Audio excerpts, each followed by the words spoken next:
అందరికీ good afternoon.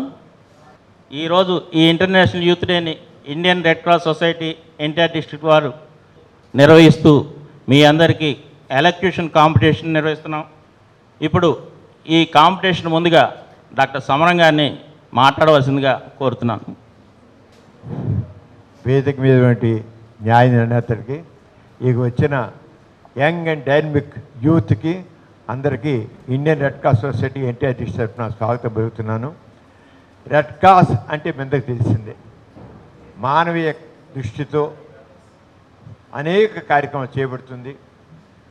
Red cross చేసిన మీరు తెలుసు, విపత్కర పరిస్థితులు ఉన్నట్లయితే ముందు ఏ భూకంపాలు వచ్చినా, ఏ వరదలు వచ్చినా, ఏ తుఫాన్లు వచ్చినా, సునామీలు వచ్చినా, అగ్నిపర్వతాలు విజయనా, ఏదైనా సరే ముందు ఫస్ట్ ఉండేది రెడ్ క్రాస్. ఆరుగా రెడ్ క్రాస్ మన బుడమేరు ముంపప్పుడు మీరందరూ కూడా కొన్న వాళ్ళందరూ కూడా మరి దాంట్లో పార్టిసిపేట్ చేశారు. వాళ్ళందరికీ ఫుడ్ సప్లై చేశారు, చిన్న బోట్ వెళ్ళి హెల్త్ క్యాంప్స్ పెట్టారు. చేసే సర్వీస్ ఇంత ఆ రంగా ఎంతో. అలాగే వ్యక్తిత్వ వికాసం కోసం ఎంత కృషి చేస్తున్నాం. ఇప్పుడు ప్రతి కాలేజీలో కూడా యూత్ రెడ్ క్రాస్ వింగ్ ఏర్పాటు చేసాం. మీ అందరికీ తెలుసు, మీరు దాని దగ్గర వచ్చారు. యూత్ రెడ్ క్రాస్ వింగ్ పెట్టి మీ అందరికీ సిపిఆర్ గురించి ట్రైనింగ్ ఇస్తున్నాం, ఫస్ట్ ఎయిడ్ గురించి ట్రైనింగ్ ఇస్తున్నాం, లీడర్షిప్ క్వాలిటీస్ ఎలా ఇంప్రూవ్ చేయాలో చెబుతున్నాం. అన్ని రకాలుగా మీకు ఏది కావాలో ఆ టాపిక్ మీకు మీకు ఇవ్వడం జరుగుతుంది.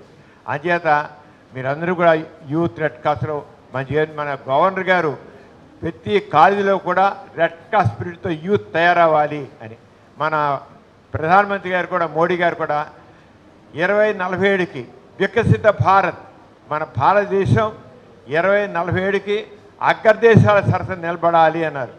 మరి 2047కి అగ్రదేశాల సరసన మనం నిలబడాలంటే ఎవరు చేసేది? మీరు, ఈ యూతే. ఈ యూత్ ఈరోజు నుంచి అందుకే మీరు చక్కని శక్తి సామర్థ్య, మీలో ఇన్నోవేట్ ఐడియాస్ని, ఇన్వెన్షన్స్ చేస్తూ మీరు చేసినప్పుడే మన భారతదేశం అగ్రదేశాల సరసన నిలబడుతుంది. ఆ స్పిరిట్ పెంచుకోవాలి. ఇవాళ మేము పెట్టింది కూడా ఇంటర్నేషనల్ యూత్ డే సందర్భంలో పెట్టింది కూడా అందుకోసమే. యూత్ తయారు చేయాలనుకుంటున్నాం. యూత్ యువశక్తి అణుశక్తితో సమానం. అణుశక్తి కంటే మించింది ఈ యువశక్తి. అంచేత ఆ రంగా తయారు రెడ్ క్రాస్ చాలా ప్రయత్నం చేస్తుంది, కృషి చేస్తున్న విషయంలో మీరందరూ కూడా ఇలా పార్టిసిపేట్ చేసి రెడ్ క్రాస్ యాక్టివిటీస్లో పార్టిసిపేట్ చేయండి. మీరు దానిలో పార్టిసిపేట్ చేస్తే మీలో కూడా చాలా చక్కని శిక్షణ పెరుగుతాయి. అలాగే ఈ రోజున ఈ కార్యక్రమంలో ఇంత ఉత్సాహంగా పాల్గొన్న మీ అందరికి కూడా మీరు స్వాగతం పలుకుతున్నాను. అలాగే ఇక్కడ మా Indian Red cross NTR district secretary గారు చిట్టిబాబు గారు ఉన్నారు, వారి స్వాగతం. మా వెల్గా జోషి గారు, ఆయన కూడా ఇప్పుడే బయటికి వెళ్ళారు, వస్తారు, ఆయన ఉంటారు. తర్వాత న్యాయ నిర్ణేతలు మరి చాలా ఎంతో అనుభవం ఉన్నవాళ్ళు, అందరూ చాలా అనుభవం ఉన్నవాళ్ళే. వాళ్ళ మీలో అన్న టాలెంట్ని ప్రతి వాళ్ళు కూడా లీడర్షిప్ క్వాలిటీ కావాలి. ఊరికినే మీలో నాలెడ్జ్ ఉంటే సరిపోదు, మీరు దాన్ని ఎక్స్ప్రెస్ చేయగలగాలి చక్కగా, ఎంపటిక్గా, ఎఫెక్టివ్గా, ఎంతో చక్కగా ఎక్స్ప్రెస్ చేయగలగాలి. అంతేగాని ఏదో కాదు, స్పష్టంగా చెప్పే విషయాన్ని స్పష్టంగా చెప్పాలి. అంచేత వాళ్ళు 3 టాపిక్స్ ఇచ్చాం. ఎవరికి ఏదైతే ధైర్యంగా మీరందరూ కూడా మీ భావాల్ని స్పష్టంగా వ్యక్తీకరించండి. అలాగే అందరూ ఎలా తయారవ్వాలంటే ఒకళ్ళు కూడా తీసిపోయినట్లుగా. ఇప్పుడు ఇంగ్లీష్లో 3కి ఫస్ట్ సెకండ్ పేజ్ పెట్టాం, కాన్సన్ట్రేషన్ పెట్టింది. మీరు అందరూ నిజంగా అంత గొప్ప ఒకరు కూడా ఒకరు తీసిపోయినట్లయితే మీ అందరూ కూడా ప్రేరిస్తాం. అంచేత ఆ రంగా పోటీగా చేయండి, ఎవరు చేస్తారో చూపించి మీ యొక్క టాలెంట్ని చూపించాలని కోరుతున్నాను. ఇప్పుడు న్యాయ నిర్ణేతలుగా వారిని ముందు అంజయ్య గారిని ఒక 2 బుక్కలు చెప్పి మీ అందరికీ ఎలా ఉండాలి అని చెప్తారు. తర్వాత ఈ కార్యక్రమం మొదలైపోతుంది. మనం ఈ ఎలక్యూషన్ కాంపిటీషన్ స్టార్ట్ చేసుకుందాం. ముందుగా ఎలక్యూషన్ కాంపిటీషన్లో పాల్గొంటున్న మీ అందరికీ ధన్యవాదాలు తెలియజేస్తున్నాను. అలాగే కంగ్రాచులేషన్స్ తెలియజేస్తున్నాను. ఎందుకంటే ఎలక్యూషన్ కాంపిటీషన్ అనేటప్పటికీ చాలా వరకు ముందుకు రావడం తక్కువగా ఉంటారు. మేము రెగ్యులర్గా కాంపిటీషన్ రకరకాలు కండక్ట్ చేస్తూ ఉంటాం. ఎస్ఏ రైటింగ్ అని, పెయింటింగ్ కాంపిటీషన్ అని, ఇలా రకరకాలు, వాటికి 100ల్లో వేలలో వస్తారు. కానీ ఎలక్యూషన్ కాంపిటీషన్ అనేటప్పటికి ఆ ధైర్యంగా ముందుకు వచ్చేవాళ్ళు చాలా తక్కువ ఉంటారు. ఈరోజు యూత్ డే సందర్భంగా మీ అందరికీ మరోసారి కంగ్రాచులేషన్స్ తెలుపుతూ ఇప్పుడు మనం కార్యక్రమాన్ని ప్రారంభించుకుందాం. అందరికీ నమస్కారం. నేను మాట్లాడే టాపిక్ మార్పుకు దారి తీసే యువత. అయితే మన దేశ జనాభా ఎంతమందో తెలుసా మీకు? 147 కోట్ల మంది దగ్గరలో ఉన్నాం. వాళ్ళలో 18 సంవత్సరాల నుండి 35 సంవత్సరాల ఏజ్ గ్రూప్ ఉన్న వాళ్ళు 65% ఉన్నారు. యువత కేవలం దేశ భవిష్యత్తు మాత్రమే కాదు, దేశ నిర్మాణంలో ప్రస్తుత శక్తి కూడా. యువతలో ఉత్సాహం, ఆలోచన శక్తి, సృజనాత్మకత, ధైర్యం ఉంటాయి. ఈ శక్తిని మంచి పనులకు వినియోగిస్తే దేశ అభివృద్ధి వేగంగా జరుగుతుంది. ఫస్ట్ ఆఫ్ ఆల్ అసలు యూత్ అంటే ఎవరు? మనమేనా? అసలు ఫ్యూచర్ అంటే ఏంటి? మనదేనా? చెప్పండి కదా, మనదే కదా. మన ఫ్యూచర్ అనేది ఎవరి చేతుల్లో ఉంది? ఓన్లీ ప్రభుత్వం చేతుల్లోనేనా? మన చేతుల్లో ఏం లేదా? మన చేతుల్లోనే ఉంది కదా. సో దాని అర్థం ఏంటి? మన ఫ్యూచర్ని మనమే ప్రిపేర్ చేసుకోవాలి. మన దేశపు సంపద నదులో, అరణ్యాలో కాదు. మన దేశపు సంపద మన యువత. మన దేశానికి యువత నావికులు అన్న గుంటూరు శర్మ గారి మాటలను ఒక్కసారి గుర్తు చేస్తున్నాను మీ అందరికీ. భారతదేశము ఎప్పుడు అభివృద్ధి చెందుతున్న దేశంగానే మనం అందరం వింటున్నాము. అభివృద్ధి చెందిన దేశంగా మనం ఎప్పుడూ వినలేదు. దీనికి నేను నమ్ముతున్న కారణం ఏంటంటే యువత రాజకీయాల్లోకి రానియకపోవడము. ఒక్క క్షణం మీ చేతులను చూడండి. ఆ చేతుల్లో ఒక మొబైల్ ఫోన్ ఉంది అనుకోండి. ఆ మొబైల్ ఫోన్లో ఒక ప్రపంచం ఉంది. ఇక్కడ మీ అందరికీ నేను ఒక క్వశ్చన్ ఏదలుచుకున్నాను. ఆ ప్రపంచం మనం మారుస్తున్నామా, లేక ఆ ప్రపంచమే మనల్ని మారుస్తుందా? ఇది ఒక్కసారి మనం అందరం ఆలోచించాల్సిన క్వశ్చన్ అమ్మా. ఎందుకంటే ఈరోజు సోషల్ మీడియాని వాడిన వాళ్ళు ఎవ్వరూ లేరు. ప్రస్తుతం సోషల్ మీడియా మనందరి జీవితంలో ఒక ముఖ్యమైన భాగంగా మారింది. వాట్సాప్, ఫేస్బుక్, ఇన్స్టాగ్రామ్, ట్విట్టర్ వంటి వేదికల ద్వారా మనం సమాచారాన్ని చాలా తేలికగా తెలుసుకుంటున్నాము. అలాగే ప్రపంచంలో జరిగిన ఎక్కడ విషయాన్నైనా మనం మన చేతిలో ఉన్న మొబైల్ ద్వారా చాలా తేలికగా సమాచారాన్ని తెలుసుకుంటున్నాము. అయితే సోషల్ మీడియా ఒక సాధనం మాత్రమే. మనం దానిని ఎలా ఉపయోగిస్తున్నామన్నదే అసలైన విషయం. యాప్ ద్వారా, ఒక ఎక్స్ వేదిక ద్వారా కాక్రోచ్ జనతా పార్టీ అని చెప్పి మొదలైంది. కానీ ఆ యువత మొత్తం కలిసికట్టుకొని వచ్చి జంతర్ మంతర్ దగ్గర అది కేవలం ఆన్లైన్ ప్రచారమే కాదు, ఆఫ్లైన్ కూడా అని చెప్పి కేంద్ర విద్యాశాఖ మంత్రిని సైతం దించేశారు. ఫేక్ న్యూస్ స్ప్రెడ్ చేయడం వల్ల స్ప్రెడ్ అయ్యింది, మనం నమ్మడం వల్ల కూడా చాలా మిస్యూజ్ అవుతూ ఉంటాము. సోషల్ మీడియా వల్ల చాలా ఉపయోగాలు కూడా ఉంటాయి.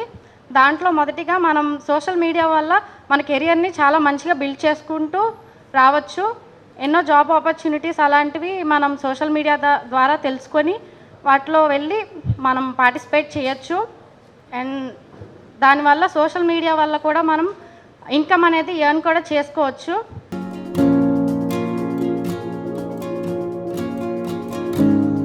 To share my thoughts and views on topic youth as change makers from problems to solution. So before we deep dive into this topic, let me share a quote given by Nelson Mandela that has inspired many people around the world. Starting with the quote, it is the youth of today are the leaders of the tomorrow, and I truly believe that because it reminds me of the extraordinary power that youth carries behind the back. Before this, let me ask you something. As till now I have heard youth are the futures, youth are the future leaders and all. But the main thing is that honestly I have listened all of this only till now. But I came with a different perspective. I came here to say something different, that youth are not just the future makers. We all are the people. We all are the people who make the present perfect. This is what a proper change maker means. So look around us. Someone in the village is suffering with lack of education. Someone in the city struggling for lack of opportunities, jobs. Someone is struggling with resources. Someone is struggling with lack of opportunities and workload pressure. But all of us here, we see that everybody has different contexts with different aspirations. Let ask all of them. Everybody says, what do you want in your life? Ask all of them who are suffering with their problems. Everybody will say the only one thing, that they want a perfect future dignity life, luxury life, etc. But here we cannot, no one is thinking to change that. See, in our hands, we have the greatest tool called mobile phone, and how far we are using it for revolutions. We Gen Zs are labeled as the generation of distraction. Why we should be get labeled as the generation of distraction? By scrolling reels with mindless feeds and chasing the likes, living behind the filters. Why should we live behind the filters? Why shouldn't we live in the reality? What about what is first of all our thought of what is an scientific and progressive society? The society which is leading in technology or advancing in technological advancements or in technological industries and all. For example, let us see what is the most technologically upgraded country in our world. Most of we will say Japan. Why not India? Dignitaries, judges, organizations, and my dear friends. Today, my topic is Youth as Change Makers from Problems to Solution. Coming to my topic, what do we do when we actually see a problem around us? We complain the government, we blame the society, we blame the previous generations, and we think that what can one person change the society? But that is where I see we can change everything. First, initially the first person should take the stand and solve the problem. Then it may be the first person, then they will become 10, then they will become 100, then they will become 500. We are all the youth, and we have talked about the youth sections. Many of you have expressed great ideas regarding what is happening at present.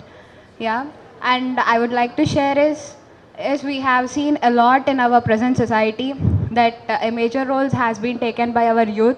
Even the youngsters are becoming entrepreneurs and all, and we are all posting it in our social media platforms too. It's a very good thing to know about it through the platforms, because as the world is getting upgraded with a lot of social media platforms like YouTube, Instagram, Snapchat and all everything. Technology, but it is about the technology which is helping each and every person in the society, such as if we take UPI as an example, this UPI had made transactions easier for millions of people in the world. And as youth, we have the power of courage, curiosity and energy. We have to use this in the right way. We have to always think how can we use this technology to help the society instead of thinking how can technology help us. Thank you. AP state chairman Shri YD Ramarao గారు వచ్చారు. ఆయన చాలా డైనమిజానికి మారిపోయారు రామారావు గారు. అలాగే service committed. ఆయన కాకినాడలో red cross service చేసే యాక్టివిటీస్ చూస్తే అసలు రెడ్ క్రాస్ ఎంత చేస్తుందా అని అనిపిస్తుంది.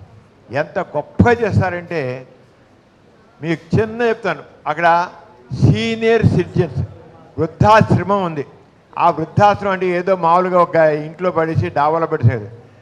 5 స్టార్ హోటల్ ఎలా ఉంటుందో ఆ 5 స్టార్ హోటల్ లాగా రూమ్స్ ఉంటాయి, ఫెసిలిటీస్ ఉంటాయి. అక్కడ ఎంత ఇదిగా ఉంటుందంటే అంత తగ్గ. అలాగే బ్లడ్ బ్యాంక్ కానివ్వండి, తర్వాత చిన్నపిల్లలు కానివ్వండి, బ్లడ్ థాలసీమియా పిల్లల సంబంధించి కానివ్వండి, ఆ యాక్టివిటీస్ రెడ్ క్రాస్ సంబంధించిన యాక్టివిటీస్ అని కూడా చెప్పలేనంత గొప్పగా ఆయన అక్కడ నిర్వహిస్తున్నారు. ఆ వ్యక్తే కాకినాడలో రెడ్ క్రాస్కి చైర్మన్ వ్యక్తి ఏపీ స్టేట్కి చైర్మన్గా యునానిమస్గా ఎలక్ట్ అయ్యారు. ఆయన చాలా బిజీ మ్యాన్. ఉదయం వచ్చారు, గుంటూరు వెళ్ళారు, తర్వాత ఇప్పటికి వచ్చారు. ఇప్పటికి ముందు మాట్లాడి మళ్ళీ వెంటనే కాకినాడ వెళ్ళిపోవాలట. 7 o'clock వందే మాత్రం ఎక్కాలట ట్రైను. అక్కడ మధ్యలో ఇంకోటి కలవాలట. అంత బిజీగా ఉన్నప్పుడు కూడా గుంటూరులో ఏమో మన హెల్త్ మినిస్టర్ సత్యకుమార్ యాదవ్ గారు వచ్చారు. సత్యకుమార్ యాదవ్ అక్కడ ఆ మీటింగ్ అటెండ్. ఇవాళ అవయవదానం ఆర్గన్ డొనేషన్ మీద కార్యక్రమం జరిగింది. దానికి చీఫ్ గెస్ట్ అటెండ్ అయ్యారు. అక్కడి నుంచి వచ్చారు. మళ్ళీ మీ అందరినీ యూత్ని మిస్ అవ్వను. ఆయన యాక్చువల్గా మొక్కనేసి నేను రాలేను అనేసి అటెండ్ చేసి బుద్ధి మాత్రం రైలు ఎక్కేయచ్చు. కానీ I don't want me youth అని అన్నారు ఆయన. I don't want me miss youth అని ఆయన వచ్చారు. అంచేత ముందుగా మా బైడి రామారావు గారిని వేదిక అలంకరించగా కోరుతున్నాను. అలాగే NTR district vice chairman doctor Velga Joshi గారిని కూడా వేదిక అలంకరించడం కోరుతున్నాను.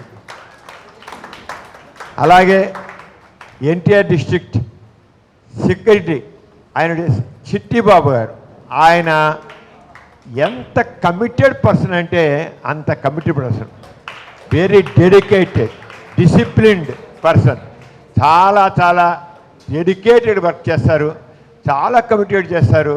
ఆయన దగ్గర పని నేర్చుకోవాలి నిజంగా చెప్పాలంటే, అంత చక్కగా ఆయన పని చేస్తారు. ఆయనకి స్వాగతం పలుకుతున్నాను. ఆయన సెక్రటరీగా ఉన్నారు కానీ నేను మాత్రం చాలా హ్యాపీగా ఫీల్ అవుతాను, నిజంగా చాలా హ్యాపీగా feel. I proud off to him. ఆ చిట్టిబాబు గారికి నేను ఈ వేదిక చెప్తున్నా మీకు అనిపిస్తుంది, I'm very very very grateful to you sir. తర్వాత ఈ రోజున జడ్జిస్గా శ్రీ అంజయ్ గారు, ఆయన్ని వేదిక మీద రావాల్సిన కోరుతున్నాను. అంజయ్ గారు చాలా ఓపికగా చేశారండి, 3 గంటలు కూర్చున్నారండి అంజయ్ గారు. బి వాసుదేవ్ గారు, వారిని వేదిక మీద రావాల్సిన కోరుతున్నాను. తర్వాత నారాయణ గారు, వారి వేదిక రావాల్సిన కోరుతున్నాను. చాలా ఓపికగా అండి, ఎంత ఓపిక నిజంగా రామారావు గారు చాలా ఓపికగా చేశారు. కూర్చోండి సార్, ఇలా కూర్చోండి sir. We are very very grateful on behalf Indian Red Cross Society NTR district తరఫున, నా తరఫున, మా vice chairman doctor Velga Joshi గారి తరఫున, మా చిట్టివారి తరఫున మీకు అభినందనలు చేస్తున్నాను సార్. I'm very grateful. అలాగే విజయవాడలో ఉన్న కాలేజీలన్నింటిలోనూ యూత్ రెడ్ క్రాస్ చాలా వైబ్రెంట్గా నడుస్తుంది. ఆ మొక్క మా స్టేట్ చైర్మన్ గారి ముందు చెప్పాలంటే really I'm very happy sir. చాలా ఇదిగా ప్రతి కాలేజీలో వారాన్ని నెలకి 2 తీసుకుంటున్నాం. మన గవర్నర్ గారేమో ప్రతి విద్యార్థికి రెడ్ క్రాస్ స్పిరిట్ కావాలన్నారు. ఏపీ స్టేట్ గవర్నర్ గారు రెడ్ క్రాస్ స్పిరిట్ కావాలన్నారు. ఆ రెడ్ క్రాస్ స్పిరిట్ నిజంగా మేము నింపగలుగుతున్నాం, చాలా సంతోషంగా. యూత్ అంతేకాకుండా ఆ పిల్లల్ని అంత ఇదిగా మోటివేట్ చేసినట్టు వాళ్ళలో కొంతమంది లెక్చర్స్ ఇప్పుడు ఉండగలిగారు ఈ టైంకి. వారిని కూడా వేదిక మీద పిలుస్తున్నాను. డాక్టర్ ఎన్ భరతజ్యోతి గారు, assistant professor of zoology, Mary Stella Kazi, వారిని వేదిక మీద ఆహ్వానిస్తున్నాను. ఈమె అసలు ఎంత డెడికేటెడ్ అంటే అది డెడికేటెడ్ అండి. రెడ్ క్రాస్ అంటే రెడ్ క్రాస్ మార్పు మేరీ స్టెలా కాజీలో అలా చేస్తారు సార్. అన్ని కార్యక్రమాలు పాల్గొంటారు. ఎప్పుడు రమ్మన్నప్పుడు ఏ కార్యక్రమం రాక పిల్లల్ని తీసుకొని సార్ నేను మేడం కూర్చోండి. తర్వాత జి నాగదుర్గ భవానీ గారు, lab assistant, Aditya degree college. Aditya degree college red cross synonymous అయిపోయిందండి. ఎన్ని అక్కడ ఇలా పిలిపిస్తే వాళ్ళు చేయని కార్యక్రమం లేదు, పాల్గొన్న కార్యక్రమం లేదు. మాకు కూర్చోమ్మ. ఆదిత్య వీర్రాజు గారు రమ్మని చెప్పారు, రాలేకపోయారు. ఆయన దేనికన్నా సరే ఇలా అంటే క్షణంలో వస్తాం చేస్తాం అంటారు. అలాగే నలంద డిగ్రీ కాలేజీ కిరణ్మయ్య గారు, రేనమ్మ. నలంద డిగ్రీ కాలేజీ కూడా ఏదైతే ఆదిత్య డిగ్రీ కాలేజీకి నేను చెప్పానో అదేవిధంగా నలంద డిగ్రీ అనురాధ గారు, నలంద డిగ్రీ కాలేజీ అనురాధ గారు కూడా అంతే. అంత ఇదిగా పిలుపు ఇస్తే చాలు, ప్రశ్న లేదు. మీరు ఎంతమంది పంపించమంటారు? వచ్చాను. ఏం చేయమంటారు? చేస్తాం. ఏం చేయండి. నలంద డిగ్రీ కాలేజీ అసలు చెప్పలేను అసలు నిజంగా వాళ్ళ కమిట్మెంట్. నేను ఎందుకంటే మా చైర్మన్ గారి ముందు, మా ఏపీ చైర్మన్ గారు కమిట్మెంట్లో రెడ్ క్రాస్ విషయంలో అసలు ఏ విషయంలో నో అనేది లేదు. అనురాధ గారు అలాగా 6 పంపించండి అంటే 16 మంది పంపించారు. అంటే ఆగలేకపోతారు అన్నమాట, అంత కమిట్మెంటు. అలాగే వెంకటేశ్వరరావు గారు నల్లదండ డిగ్రీ, కూర్చోండి సార్, అలా కూర్చోండి. ఇంకా మా కేబిఎన్ కాలేజీ కూడా అలాగే అసలు ఈ కథ కాదు, ఎస్ఆర్ఆర్ కాదు అనండి, లేకపోతే సిద్ధార్థ ఆర్ట్స్ అండ్ సైన్స్ కాదండి, Vijaya integrated engineering college of women కానివ్వండి, ఫార్మర్ కానివ్వండి, అన్నీ కూడా ప్రతి కాలేజీకి కూడా రెడ్ క్రాస్ అంటే అలా చెప్పారు, అంత ఇదిగా ఉంది. అంటే ఈ సందర్భంలో మీకు మా ఎన్టీఆర్ డిస్ట్రిక్ట్ యొక్క కమిట్మెంట్ని మీరు చూపిస్తున్నారు రెడ్ క్రాస్ విషయంలో. అంచేత మన రామారావు గారిని మరి ఏపీ స్టేట్ చైర్మన్ గారిని మిమ్మల్ని అందరినీ అడ్రస్ చేయాల్సిన కోరుతున్నాను. ఈరోజు అంతర్జాతీయ యువజన దినోత్సవం సందర్భంగా ఇక్కడ నిర్వహించినటువంటి వక్తృత్వపు పోటీలకి ముగింపు కార్యక్రమానికి నన్ను ముఖ్య అతిథిగా పిలిచినందుకు మాకు ఇక్కడ రెడ్ క్రాస్ ఎన్టీఆర్ డిస్ట్రిక్ట్కి ముగ్గురు కుర్రవాళ్ళు నాయకత్వం వహిస్తున్నారు. అందులో చిన్న కుర్రవాడు మా సమరం గారు, డాక్టర్ గారు, ఇంకా ఈ చిట్టిబాబు గారు, ఈ జోషి గారు. వీళ్ళు మామూలుగా మీలాంటి శక్తి కలిగినటువంటి యువతలాగా మన రెడ్ క్రాస్ని ఎన్టీఆర్ డిస్ట్రిక్ట్లో పనిచేస్తూ ఆంధ్రప్రదేశ్ రాష్ట్రంలోనే ఒక మంచి వైబ్రెంట్ శాఖగా రెడ్ క్రాస్ని తీర్చిదిద్దుతూ ఉన్నారు. వారికి ముందుగా నా హృదయపూర్వకమైనటువంటి శుభాకాంక్షలు తెలియజేస్తున్నాను. అట్లాగే ఈ కార్యక్రమానికి న్యాయ నిర్ణేతలుగా ఉన్న పెద్దవారు, అట్లాగే వేరియస్ కాలేజెస్ నుంచి రిప్రజెంట్ చేస్తున్న వాళ్ళు, ఇక్కడికి విచ్చేసిన మీ అందరికి కూడా నా హృదయపూర్వకమైనటువంటి శుభాకాంక్షలు తెలియజేస్తున్నాను. ఇండియన్ రెడ్ క్రాస్ సొసైటీ అనేది ఇండియాలో 1920లో ప్రారంభమైంది. దాదాపుగా 106 ఏండ్లు అయిపోయింది ఇక్కడ ప్రారంభమై. ప్రపంచంలో 1863లో ప్రారంభమైంది. ఇవాళ ప్రపంచం అంతా కూడా ఎక్కడ ఏ ప్రమాదం జరిగినా, ఎక్కడ ఏ ప్రకృతి వైపరీత్యం సంభవించినా, ఎక్కడ ఏ యుద్ధం జరుగుతున్నా, ఎటువంటి ఇబ్బందులున్నా, లేదా మొత్తము ప్రపంచంలో రెడ్ క్రాస్ ఎక్కడుంటే అక్కడ బ్లడ్ బ్యాంకింగ్ ద్వారా ప్రజలకు కావాల్సినటువంటి రక్తాన్ని అందిస్తున్న ఇలాంటి వివిధ కార్యక్రమాలు చేస్తూ యువతకు ఒక సేవా దృక్పథం కలిగించేటటువంటి ఉద్దేశంతో జూనియర్ యూత్ రెడ్ క్రాస్ విభాగాలను నడిపిస్తున్న విషయం మీ అందరికీ తెలుసు.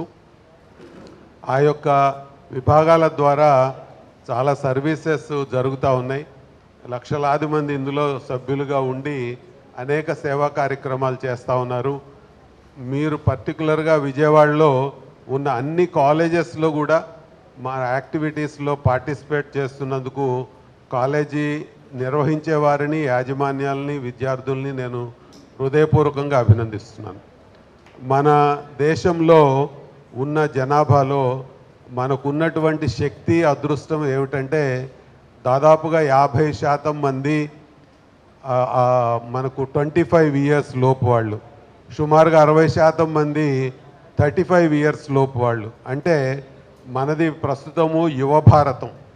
ఈ యువ భారతము నవభారతంగా మారాలి అని అంటే మన యువత సక్రమమైనటువంటి మార్గంలో వెళ్ళాలి. ఉన్నటువంటి పరిస్థితులను అర్థం చేసుకుని చక్కగా వాళ్ళు చదువులో కానీ మన శక్తి మీద వాళ్ళకి ఏర్పడినటువంటి అభిప్రాయాన్ని మనం గమనించాలి. మొన్ననే మరి మన పిల్లలు రాకెట్ తయారు చేసి దాని ద్వారా ఉపగ్రహాలని పంపించగలిగాము అని అంటే ప్రపంచంలో అత్యధికంగా అభివృద్ధి చెందినటువంటి దేశాల సరసన మనం చేరబోతా ఉన్నాం. దానికి కారణం మన యువత మాత్రమే. అందుకని మనము ఆ వెళ్ళడానికి తగినటువంటి మేధాశక్తి మన దగ్గర ఉంది. దానిని సక్రమంగా వినియోగించుకోవాల్సిన అవసరం ఉంది. మీలాంటి వాళ్ళందరినీ చూసినప్పుడు ఈ దేశం భవిష్యత్తు మీద అపారమైనటువంటి విశ్వాసం, అపారమైనటువంటి అభివృద్ధి చెందుతున్నటువంటి నమ్మకం కలుగుతూ ఉంది. కానీ ఇంకొక వైపున కొంతమంది యువతను చూస్తుంటే భయం కూడా వేస్తూ ఉంది. అందుకని మనం సన్మార్గంలో పెట్టుకోవాల్సినటువంటి బాధ్యత ఇలాంటి సంస్థల మీద ఉంది, మీలాంటి వాళ్ళ మీద ఉంది. అందుకని తప్పనిసరిగా మంచి ఆలోచనలు చేస్తూ ఒక వికసిత భారతం గురించి లేదా ఒక స్వర్ణాంధ్ర ప్రదేశ్ గురించి మనం ప్రయత్నం చేయాలి. వీటిని తయారు చేసుకుని మనం ఎక్కడికో వెళ్ళవలసినటువంటి అవసరం లేదు. మొన్న భోగాపురం ఎయిర్పోర్ట్ గురించి ఒక చిన్న ఇది చూశాను. ఏం చూశాను, ఇన్నాళ్ళు శ్రీకాకుళం జిల్లా నుంచి బయట ప్రదేశాలకు వెళ్ళేవారు ఈవేళ భోగాపురం ఎయిర్పోర్ట్ వచ్చిన తర్వాత అందరూ మళ్ళీ తిరిగి వస్తారని నేను ఈ విమానాన్ని వేస్తున్నానని ఒక చిన్న బిడ్డ చెప్తా ఉన్నాడు. నేను ఈ విమానం వేస్తున్నాను అని అంటే బయటకు వెళ్ళడానికి కాదు, శ్రీకాకుళం నుంచి వెళ్ళిపోయిన వాళ్ళు నా ప్రాంతానికి తిరిగి రావాలని నేను కోరుకుంటున్నాను. ఈవేళ మనం ఎటువంటి భారతాన్ని క్రియేట్ చేయాలని అంటే ప్రపంచంలో అన్ని దేశాల్లో ఉన్నటువంటి మన వాళ్ళు వెనక్కి తిరిగి రావడానికి, ఆ మేధాశక్తిని మన అభివృద్ధికి ఉపయోగించడానికి కావలసినటువంటి పరిస్థితులను మనం ఇక్కడ క్రియేట్ చేసుకుందామని నేను భావిస్తూ, మంచి ఆలోచనలతో నిర్వహింపబడేటటువంటి ఇటువంటి కార్యక్రమాలు ఇంకా కూడా భవిష్యత్తులో కొనసాగాలని, దానికి మీ అందరూ కూడా కృషి చేయాలని, ఈ మంచి భారతాన్ని నిర్మించడానికి మీ శక్తి అంతా ఉపయోగపడాలని, ఈ రోజున ఎంతో చక్కగా వచ్చి మీరందరూ ఈ ఎలక్యూషన్ కాంపిటీషన్లో పార్టిసిపేట్ చేసినందుకు హృదయపూర్వకంగా అభినందిస్తూ, ఇందులో పాల్గొనే అవకాశాన్ని నాకు కలగజేసినందుకు మా NTR district Red Cross Society ప్రత్యేకంగా సమరం గారిని హృదయపూర్వకంగా అభినందిస్తూ సెలవు తీసుకుంటాను. Thank you. Thank you doctor Ramarao గారు. చాలా చక్కని సందేశం, వెరీ వెరీ వాల్యుబుల్ మెసేజ్ మీరు ఇచ్చారు. మీరు వెళ్ళిపోవాలన్నారు కనుక మీకు జస్ట్ చిన్న చిరు సన్మానం, ఏం లేదు, ఒకటి షాల్ కప్పుతాం. మీరు ముందుకు రండి సార్, మీరందరూ మీ దగ్గర కూర్చోండి సార్. బేల్గా జోషి గారు, చిట్టిబాబు గారు.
విజేతలందరికీ అభినందనలు.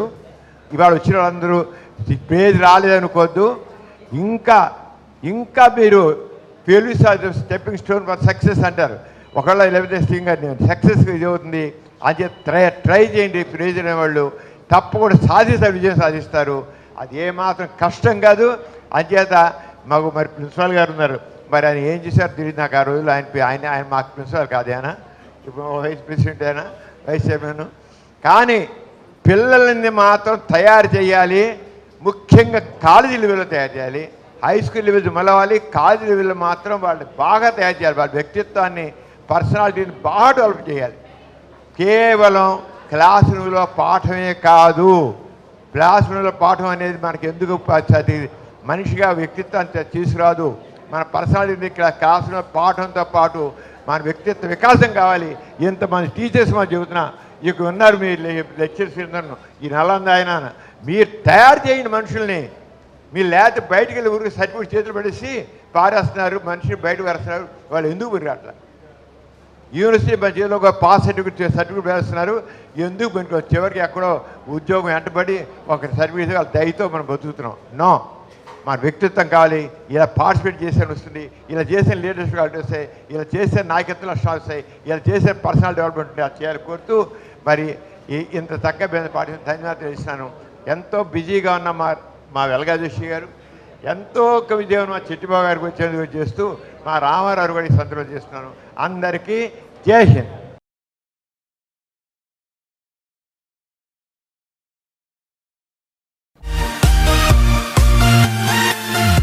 ఈ కార్యక్రమం మీకు ఎంతో నచ్చింది కదా.